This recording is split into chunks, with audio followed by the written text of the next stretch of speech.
Hey guys, welcome to KingXPodcast. I'm your host, Xavier. And in this podcast, I will be basically talking about everything Raw, SmackDown, and PLEs, which is premium live events that deal with the WWE. So basically, I guess to kind of explain who I am, uh, I'm Xavier. Like I said, I'm the host of this podcast. I just started it today, August 5th, 2025. And basically, I figured why not start a podcast? I've been around WWE since what? I was probably 4 years old back in 1993. Um, I've been through the Attitude Era, I've been through the Ruthless Aggression Era, the Reality Era, the PG Era. Um, I've seen it all when it comes to WWE. So basically, I figured why not talk about it? I have a passion for it, and I figured, you know what?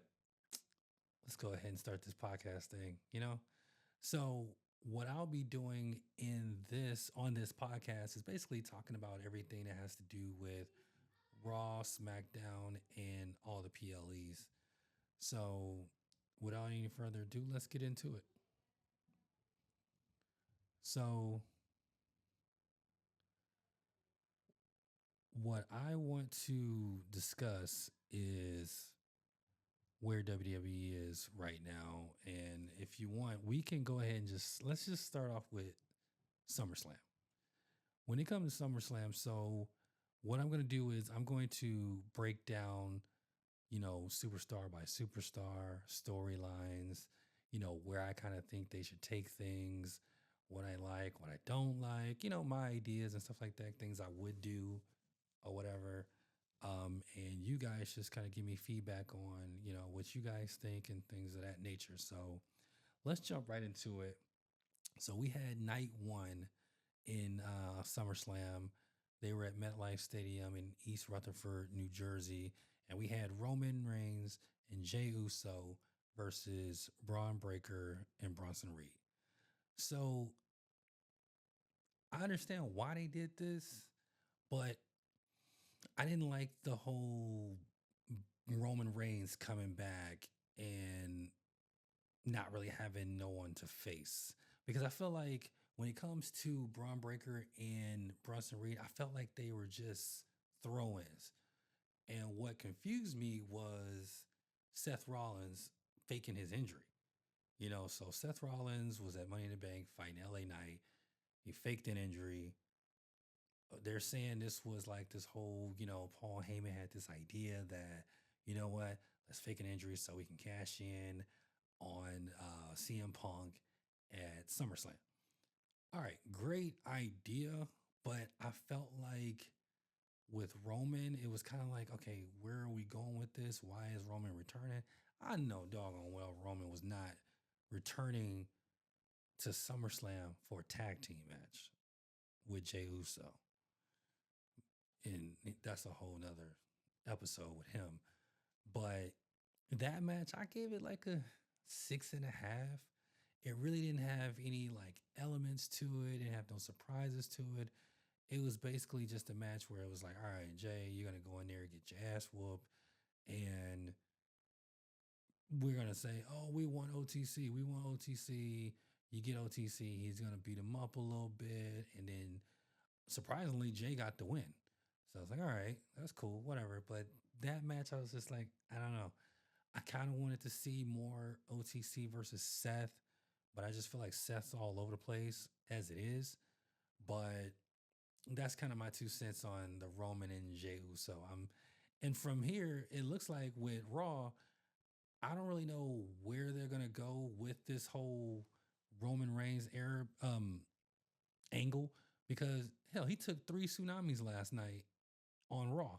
So it's kind of like, is he just gonna disappear again? Is this just kind of like, where he just kind of goes off to Hollywood? Oh yeah, he does have a movie coming up. All right, well, whatever.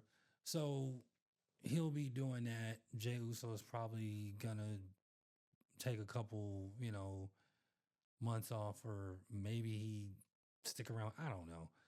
I don't know. Maybe he tags teams with Sami Zayn, because now the whole Karrion Cross thing is over, and that's a whole other subject too.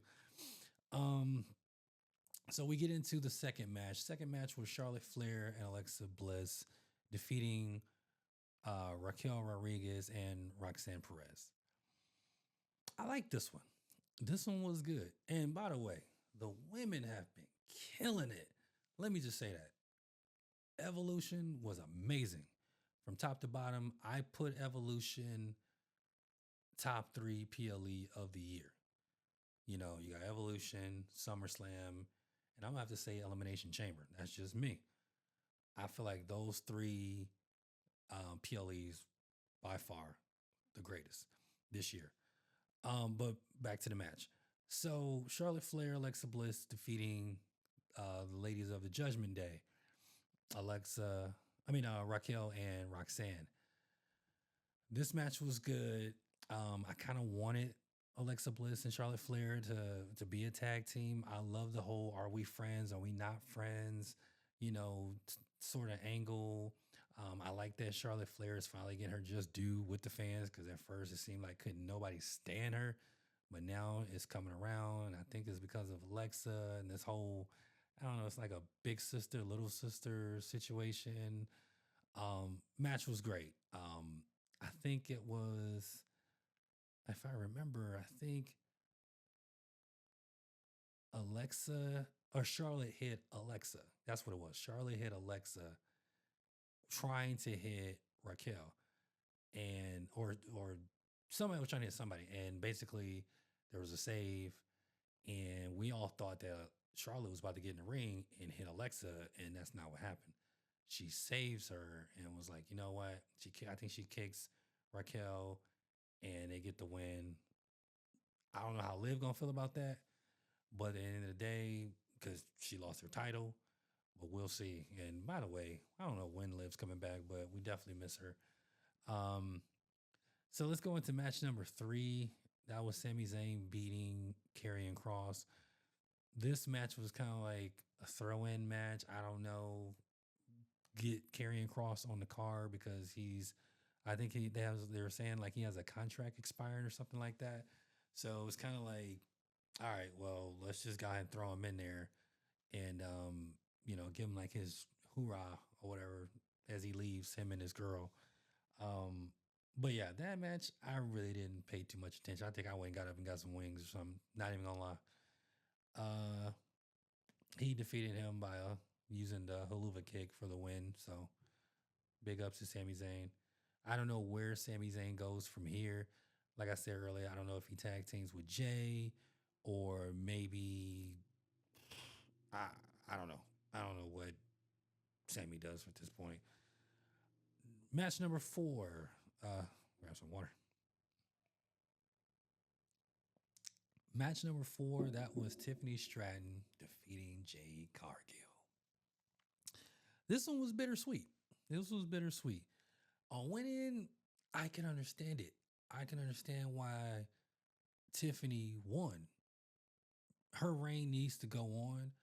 Um, I hate it was at the expense of Jade and the whole Queen of the Ring and everything like that. Because normally, when you win Queen of the Ring, you're supposed to go and win the title at SummerSlam. Everybody's done it. I have to do my research, but for the most part, I mean, Nia Jax won it last year. Like, you're Queen of the Ring. That's a big deal. That means that you need to go and, secure your title at SummerSlam. But I can see why they didn't put the belt on her. To me, is she ready? No. I feel like she still has a little bit more to prove. She's not ready yet. She's not on that Bianca Belair, Rhea Ripley, Io Sky. No, she's not there just yet. I feel like she still has some training to go. Some work to do. Tiffany, she that girl's killing it. So I feel like Tiffany deserves to retain it. She actually did via the prettiest moonsault ever. So big ups to Tiffany, man. But Jay, your time is coming, my sister. Your time is coming. You will get that belt one day, just not right now. And I agree with the decision. Don't hold your head up. Don't hold your head down. I saw the Instagram post. I know you're not happy, but your time's coming. Um, the surprise match of the night, I would definitely have to say the Logan Paul Drew McIntyre, that match, them defeating Randy Orton and Jelly Roll. I would assume that Jelly Roll would have gotten the win, but it seems like I think they said it was like a last minute switch or something, and they had Logan Paul and Drew McIntyre win, which by the way I agree with. Drew needs a win. Drew ain't won anything in so long. He seemed like he's just been taking hit after hit, loss after loss with everybody. And Logan Paul just kind of been, he hasn't been taking a lot of losses, but he also haven't had a lot of wins either. So I feel like those two needed to win. Randy Orton, Jelly Roll, they don't have to win. I mean, it's a celebrity in Randy Orton, so I don't feel like he has to win. But the biggest thing was Jelly Roll taking them hits, man. Let me tell you, he hit him with a moonsault off the top rope, or no, a frog splash off the top rope on the Jelly Roll. And I mean, Jelly Roll could have got his behind up. He was just sitting here like just holding, that pose. I'm like, Jelly, come on, get off the table, roll off the table, something. But I understand it. It was a oh shit moment. And big ups to Jelly Roll. Randy Orton did his thing. We kind of knew he was going to have to, basically be in a handicap. But the fact that Jelly Roll took that bump, they were walking him out. It looked like he just was like, nope, I can't do this no more. And then he turns around like, I can't leave my boy up there hanging, by himself. He goes in there and does as much as he could, but they end up taking a loss. So big ups to Jelly Roll. That was, to me, that was the second best match of the night. Sadly, I know, especially when you got Roman Reigns and Jey Uso, Charlotte Flair, Alexa Bliss, Tiffany Stratton. But that one was a great match. This last match, World Heavyweight Championship, CM Punk versus Gunther. When I say CM Punk got his whooped the whole entire match. And see, this match right here reminded me of Naomi, Io, and Rhea. No. Actually, I'm sorry. Yeah, well, yeah. It was the Io and Rhea match. It felt like it took forever, that match at Evolution. And it was like, boom, the cash in happened. This was kind of like that, where the match just took forever. And then finally, we got the cash in with Seth Rollins coming at the end. CM Punk won the match. But he was only champion for like I think 5 minutes and 46 seconds. After that, burn it down. It happened, yeah. Seth Rollins comes in, he's on crutches, so I'm just like, all right, cool. He's still hurt, but he's just kind of letting them know, you know, he's hurt, But I still got the money in the bank briefcase, and watch it back. Basically, is what he was saying. But it was almost like Paul Heyman was still sitting there with the briefcase when Seth Rollins had turned around. So it was like, well, he's still lingering around. So maybe he's gonna cash it in. And then he stops, throw the crutches. I'm like, oh, here we go. And the next thing you know, he turned around, took off the jacket, unhooked the brace, and he beelines for the ring. Cashes in. That was obviously the best part of night one. Amazing. I love it. Seth needed the title. I feel so bad for CM Punk because I felt like he hasn't had a championship in so many years. He's been to every PLE and he just cannot secure gold. And then when he finally does, he loses it at the expense of CM Punk. So, yeah, that was a lot. That was a big pill to swallow. I can't wait to see where they go from there because it's almost like CM Punk now. Is it time to get in the back of the line? Is there somebody new? Because we did see LA Knight on Monday challenging him for the World Heavyweight title, but of course CM Punk comes in and messes that all up. Do we get a CM Punk versus LA Knight situation now? And Seth Rollins is off the hook and he's just kind of like, all right, let me just do my thing now. I don't know where they go from there, but it's definitely going to be one of those things to watch where what they do with CM Punk. Do we get a Braun Breaker, betrayal? That'd be cool. I don't know. They can do a lot with that situation. But that was night one of SummerSlam. Night two, we start off with the Women's World Championship, the triple threat match between Naomi, the champion, Rhea, and Io Sky. I don't know what it is about the women, man, but they just be having banger after banger after banger. And it seems like Rhea and Io have always had just some of the best chemistry when it comes to wrestling. Naomi, surprisingly, she was killing in the beginning. She was beating both of their behinds. And then next thing you know, the other girls was like, whoa, whoa, whoa, wait a minute. What's going on? Like, we need to double up on her and get her out the way. And, that's when we got a Rhea versus Io again. But all in all, Naomi won. So this is what I want to get into with Naomi. At Evolution, you cashed in on Io and Rhea, their match. What are we going to do with the whole Bianca situation? Like, where does that go? Y'all had a whole situation over there on SmackDown with Bianca and Jade, and y'all just threw that away. I mean, Elimination Chamber was like crazy the way it started off. And then you just jump ship and go to Raw. Like, I'm done with what's going on over there. No. Wait. That was killing it over there. Y'all was, I personally, I wanted that over there. Her calling it a B word to Bianca, Jay coming out in the car, walking out with the blood all on her with the white outfit. It was a lot going on. But WWE just felt like, all right, well, we're not gonna worry about that. I'm like, are you serious? So yeah. So now we have this triple threat for the title. And where we're at now is apparently on Raw.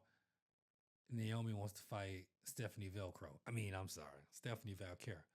So we'll see how that goes or where that goes or whatever. But I think she wants to fight her in Clash of Paris. Clash in Paris or something like that. Clash of the Castle, which is coming up at the end of this month in August. So yeah. After that, we follow up with a ladies intercontinental championship, no disqualification match. Becky Lynch versus Lyra Valkyria. Vicaria, whatever. Um, Becky ended up winning. She ended up retaining. When I say brutal match, beat, brutal, all that. Like, big ups to Lyra. She fought her heart out. She got handcuffed or zip tied or something like that. She even tried to get help from, what's her name? Bailey. Bailey comes out, tries to help her, inadvertently hits her, knocks her out, and Becky picks up the win. Now, the stipulation is as long as Becky holds that intercontinental title, Lyra cannot fight her for it. She cannot challenge her for that title. Not to say she will never become intercontinental champion, because someone else can take the title off of her and then she can challenge them. But as long as Becky holds that title, Lyra cannot challenge for it. So we'll see how that happens. We'll see where that goes. Also, we might have a little run in with Bailey versus Lyra again. Who knows?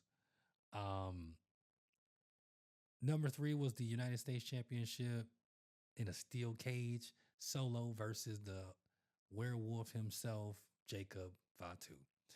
So this is my thing. I'm kind of tired of seeing Solo face his family members.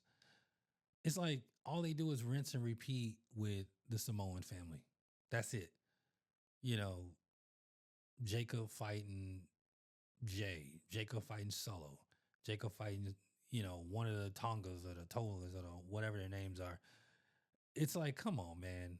can we have Solo fight somebody else? Can we have Jacob go fight somebody else? Because I feel like that's the only way he's gonna elevate himself and get more exposure is if he fights somebody else. Um, I like the fact that Solo retained because I feel like Solo needs it. Solo needs that title on him, not Jacob. Jacob is strong. Jacob's gonna look good with it. Yes, he has a long way to go or whatever, and he's the big dog right now. Can't nobody mess with him. We get it, but I feel like as a leader of a faction, like Solo is, like Seth is, anybody who's leading a faction, they need to have a title to me on them.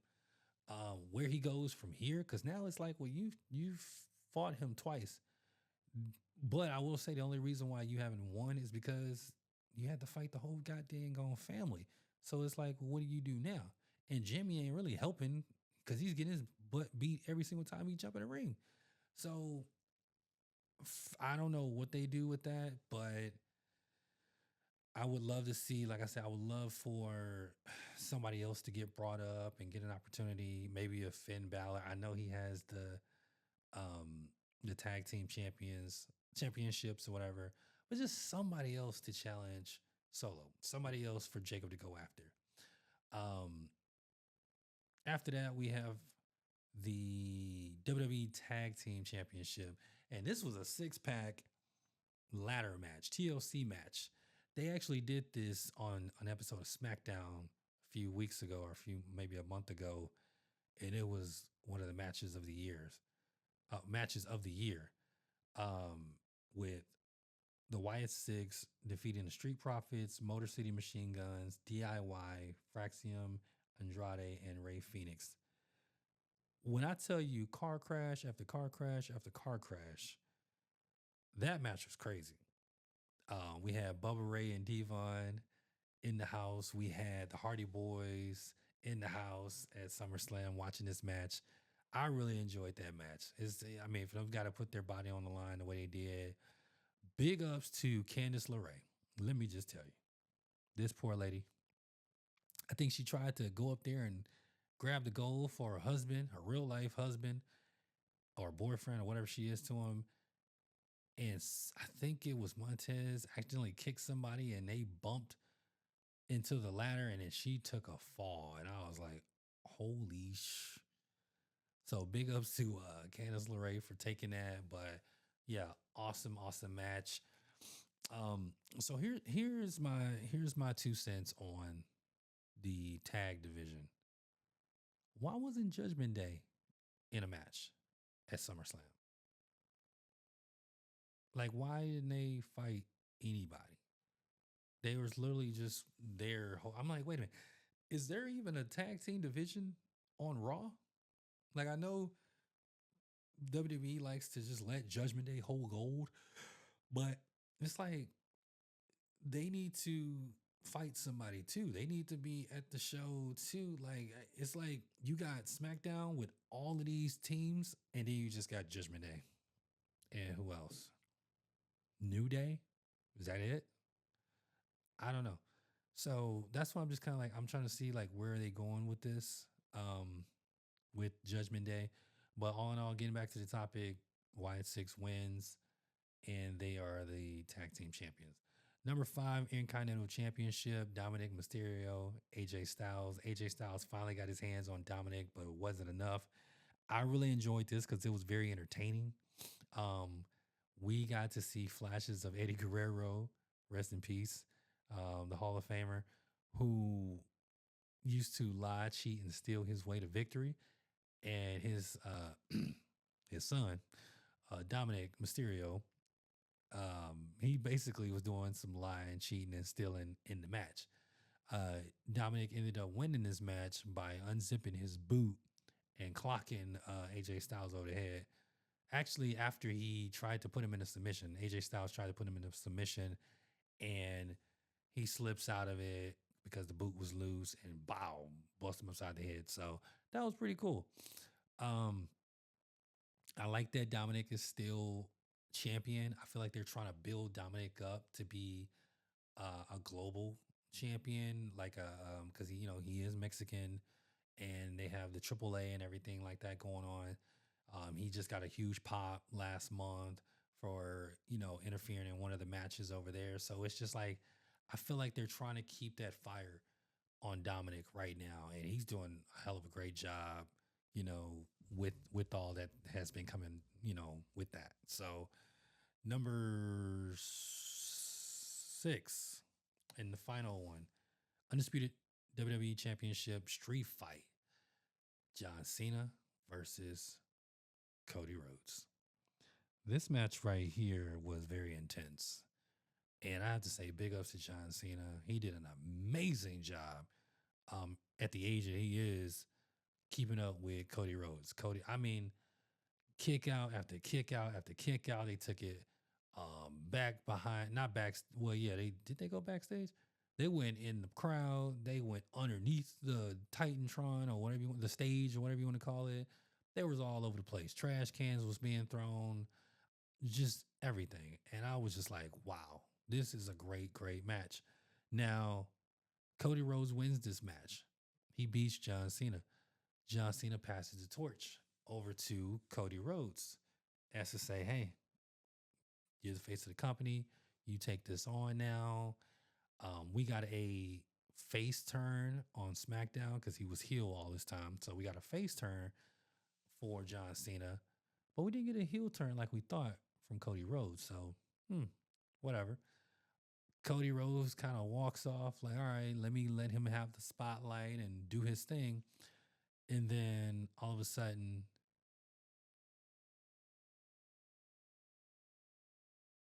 Brock Lesnar happened.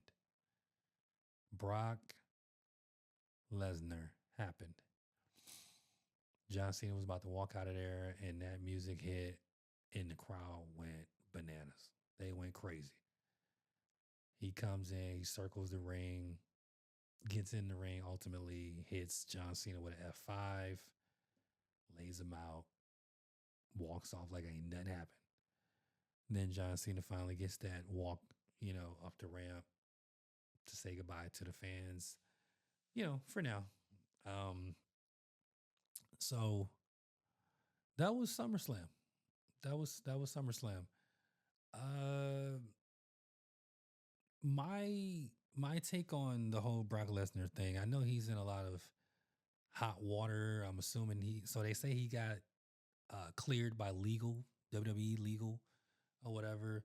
So I guess everything is fine with that for now. But I guess this was somebody that was on John Cena's list for as who he wanted to fight, while he's retiring, so to speak. Did we need Brock Lesnar? I don't think so. Is it nice to have Brock Lesnar? Of course, it's Brock Lesnar. So my question is, what do we do with Cody? Who does Cody fight? I don't want to see KO.